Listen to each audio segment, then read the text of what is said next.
Kung wala pong budget para magpa-tile sa inyong concrete flooring, ito po yung alternative na product na pwede nyo pong gamitin.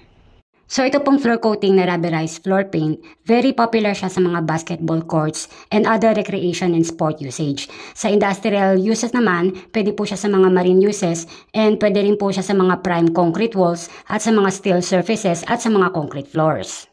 Ideal din po siya sa mga roof decks, sa mga shower rooms, laundry rooms, and basement. Applicable din po for safe walking on swimming pool surroundings. So ito pong floor paint, ito po ay non-skid finish. Ito ay high gloss, highly durable coating, and fast drying to beautify and protect floors. It can be applied by brush, roller, or spray. Upon application po, do not rebrush or recoat partly sa dried areas.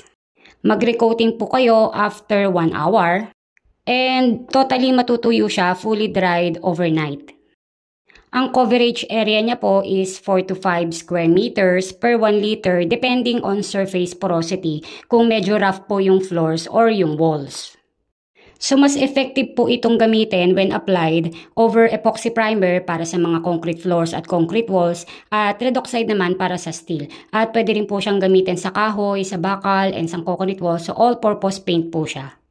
At ang kaibahan nito compared sa mga other floor paints or rubberized paint ay hindi po siya basta-basta nagfe-fade, matibay siya, makapit at hindi po siya madulas. If you are interested about this product, just click the yellow button